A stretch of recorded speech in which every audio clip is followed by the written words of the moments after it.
दोस्तों जय हिंद। ट्रंप ने सोचा था कि कुछ ही दिनों के अंदर ये सारी वॉर खत्म हो जाएगी, क्योंकि हमने उनकी ईरान की टॉप लीडरशिप हटा दी, उनको मार दिया। लेकिन वो टॉप लीडरशिप भी हट गई, नई लीडरशिप भी आ गई और वॉर खत्म होने का कुछ मौका ही नहीं मिल रहा। लगे हुए हैं। आज जितने वो वॉर कर मतलब जितने भी प्रहार करते हैं, तो ईरान तो चुप नहीं बैठता। ईरान का अपने अपने तरीके हैं। वो अपनी प्रॉक्सीज के थ्रू अपनी वॉर चालू रखी हुई है उसने। हालांकि हिजबुल्ला इस टाइम काफी मिनिमाइज हो गया, जीरो फिगर हो गया है सर। लेकिन अगर आप ध्यान से देखें, ये जो मिडिल ईस्ट का वॉर है, मुझे तो ये शिया सुन्नी का वॉर लगता है। शिया है हमारा ईरान, उनके साथ, और जितनी भी कंट्रीज को अमेरिका ने टाई अप करके रखा, दे रहा सुन्नी। तो ये इनकी दुश्मनी तो शुरू से चलती आ रही है, अभी भी चल रही है। तो उसके बाद फिर ये कोई नया नया, because there hardened you know war mongers, जिसका नाम है ईरान, वो छूटते नहीं आके बिल्कुल। वो अपना उनको पता है कि लड़ाई कैसे करनी है, उनको पता है कि लंबी लड़ाई कैसे करनी है। उन्होंने तो 10-11 साल तो उन्होंने इराक के साथ लड़ाई लड़ी थी। So they are warring, they know how to fight, they know how to continue their fight, और with Russia, with China, और इस टाइम नॉर्थ कोरिया की जो सपोर्ट मिल रही है ईरान को, तो बहुत है सर। वो अभी भी महीने सालों तक चल सकता है। तो वैसे इस वॉर को खत्म करना, इसके उसके तार जुड़े हुए हैं इन रशिया यूक्रेन वॉर। जिस दिन उदय, हम तो शुरू से बात करें उदय, बिल्कुल। देखो उदय, मैं आपके एक दो बात का रिप्लाई कर दूं। आपने कहा ये वॉर शिया सुन्नी वॉर है। क्या ईरान ने सुन्नी कंट्री पे अटैक किया था? बिल्कुल। बल्कि ईरान के ऊपर इजराइल ने अटैक किया था, क्योंकि इजराइल को उससे खतरा है। जितने भी टेररिस्ट ग्रुप है उसको ईरान सपोर्ट करता है, तो इजराइल में पे अटैक किया, साथ में अमेरिका उसके साथ था। ये वॉर ईरान पे अटैक किया था यूएस ने, और यूएस की जो बेसिस है वो गल्फ कंट्रीज के अंदर है, यानी कि मुस्लिम कंट्रीज के अंदर है। इराक में उनकी बेस है, सऊदी के अंदर है, यूएई के अंदर है, जॉर्डन के अंदर। तो ईरान ने यूएस की बेसिस है जो इन कंट्री के अंदर, वहां पे अटैक किया। और ईरान ने ये भी कहा कि आपकी जो कंट्री में बेसिस है वहां से अटैक होगा तो हम आप पे अटैक करेंगे। तो ये शिया सुन्नी वार तो नहीं हुआ। एक्चुअली ये वार यूएस का है, और ये वार, जैसे आपने बिल्कुल एक बात ठीक की, इसके वार के लिंक है, तार जुड़े हैं ईरान आपके रशिया उक्रेन वार से। अगर आज रशिया उक्रेन वार खत्म हो जाए तो रशिया इसको कभी सपोर्ट नहीं करेगा ईरान को। रशिया को कोई जरूरत नहीं है। और इंडिया भी वेट कर रहा है कि अगर रशिया उक्रेन वार खत्म हो तो इंडिया की जो डिफेंस की नीड्स हैं वो रशिया पूरी करेगा। फिर इसराइल की तो बात ही सर्वाइवल पिट की है। उसको जो डर है वो है आपके ईरान से, क्योंकि ईरान न्यूक्लियर वेपन पर आ रहा है। देखिए, इसराइल पे कई बार अटैक हुआ। पहला अटैक इसराइल पे हुआ 1948 में, जब इसराइल के पास कुछ भी नहीं था और उस नया नया बना था। तब भी इसराइल ने उस वार के अंदर जीता। उस टाइम पे जितनी भी आसपास की कंट्री हैं, चाहे सऊदी हो, चाहे आपका इराक हो, चाहे आपका इजिप्ट हो, चाहे सीरिया हो, सबने मिलकर अटैक किया। लेकिन उसके बाद सेकंड बार इसराइल पे अटैक किया था, वो किया था 1967 में, जब इसराइल काफी मजबूत हो चुका था। और इसराइल ने वार 6 दिन में खत्म कर दिया था, सबको डिफीट कर दिया था। और इसराइल ने क्या किया, वो गोलन हाइट्स का भी जो एरिया था इराक का वो ले लिया, सीरिया का वो ले लिया, इजिप्ट का भी एरिया ले लिया उन्होंने, और बाद में कुछ एरिया वापस कर दिया। लेकिन जो थर्ड अटैक हुआ उनके ऊपर, वो हुआ 1973 में, जब पूरे गल्फ के अंदर प्रॉब्लम हो गई थी। तो यहाँ पे जो इसराइल पे अटैक किया जाता था वो सब कंट्री के द्वारा मिलकर किया जाता था, इवन ईरान के अंदर इन्वॉल्व होता था।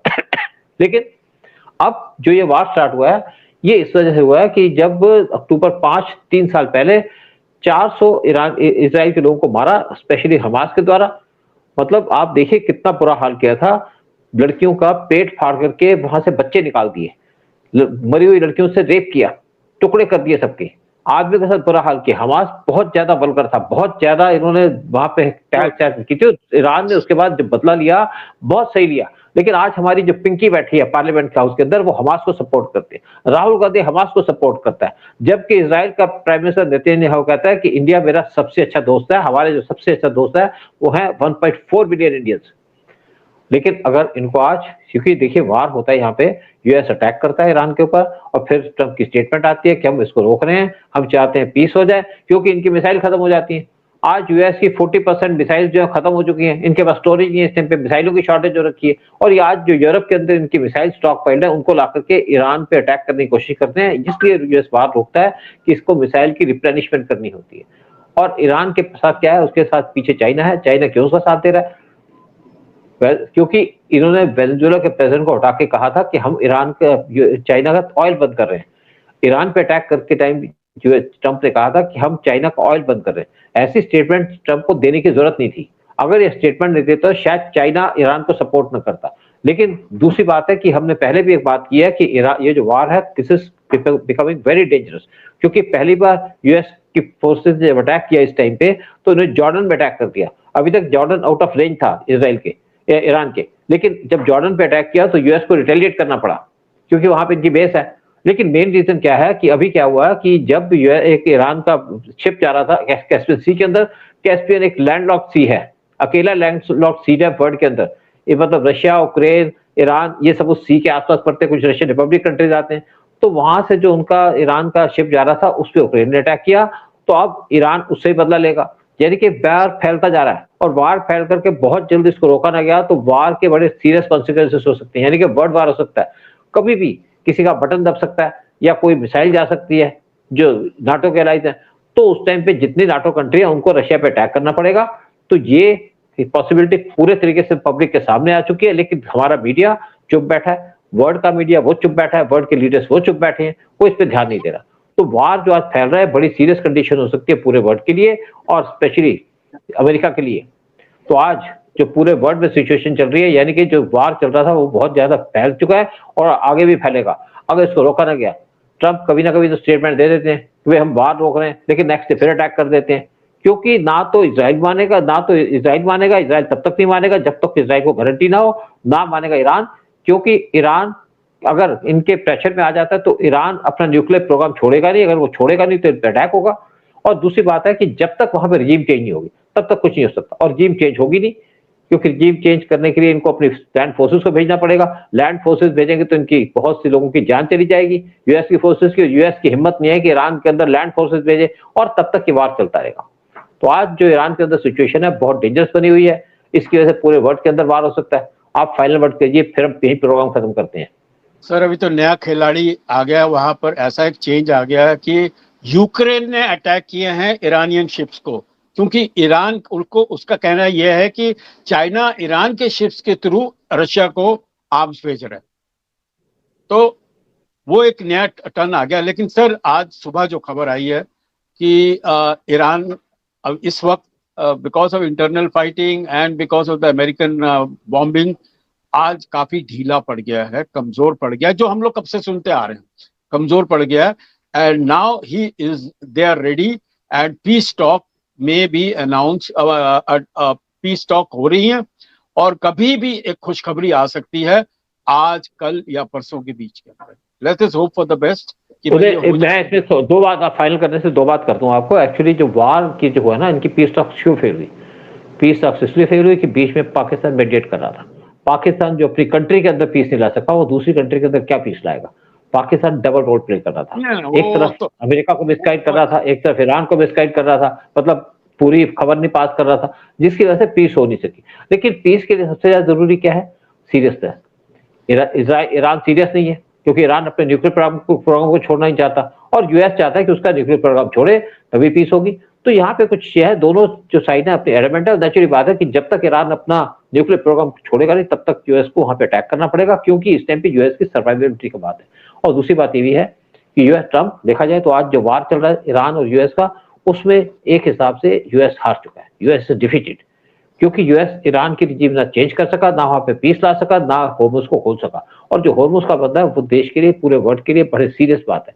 और दूसरी बात है कि जो हुथीस बैठे हैं वो रेड सी के ऊपर जो यहाँ पास करते हैं, जो भी ऑयल पास करता है उस पर अटैक करना शुरू कर दिया। इनका जो मेन टारगेट है इस टाइम पे सऊदी है, और इस टाइम पे ईरान पे भी अटैक किए जा रहे हैं।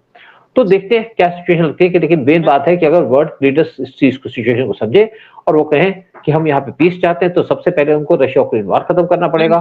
जो इस टाइम पे मिसाइल दे रहे हैं, जो उनको पैसा दे रहे हैं यूक्रेन को, उसको बंद करना पड़ेगा, और वो बंद होगा तो ईरान और इसका वार भी खत्म हो जाएगा। नहीं, सऊदीज भी फुल स्पीड से इस टाइम हुतीस के पीछे पड़े हुए हैं, वॉर चल रहा है जाके, लेकिन फंस रहा पाकिस्तान। वो ना इसकी साइड ले पा रहा है ना दूसरे की साइड ले पा रहा है। उसका जो डुप्लीकेसी है ना पूरा एक्सपोज हो रहा है। और खैर उसको तो मतलब है पैसों से सर, वो तो पैसे जहां से मिलते रहेंगे। उदय एक्चुअली आपको एक छोटी सी और बात बता दूं जाते जाते, एक्चुअली क्या है कि पाकिस्तान ने मेडिएट किया और पाकिस्तान ने यूएस से कहा कि हमने आपकी मेडिएशन किया, हमको $10 बिलियन दे दो, हमको $10 बिलियन चाहिए। यूएई तो उसको दे नहीं रहा, कुछ ना दे रहा, यूएई ने तो पैसे मांग लिए। दूसरी एक और बात है कि पाकिस्तान के कुछ लीडर्स ने स्टेटमेंट दी है कि पाकिस्तान इज सुपर पावर।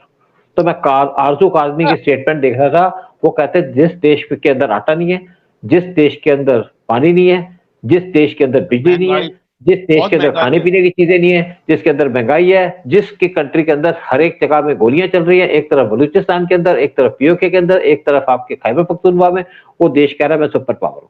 भूखा नंगा देश सुपर पावर हो सकता है सिर्फ पाकिस्तान कह सकता है, बाकी इसकी बात कोई नहीं कर सकता। चलिए प्रोग्राम खत्म करते हैं और आपसे यही उम्मीद करते हैं कि बहुत जल्दी वर्ल्ड में पीस आएगी। पीस तभी आएगी जब रशिया यूक्रेन वार खत्म होगा। जो नाटो कंट्री हैं, स्पेशली जो यूरोप है, उनको यूक्रेन को सपोर्ट करनी बंद करनी पड़ेगी और तभी वहां पीस आएगी। वो पीस आएगी तो रशिया यूक्रेन वार खत्म होने के साथ साथ ईरान और यूएस का वार भी खत्म हो जाएगा। जय हिंद, जय भारत। जय हिंद, जय भारत, जय सिया राम एंड वंदे मातरम।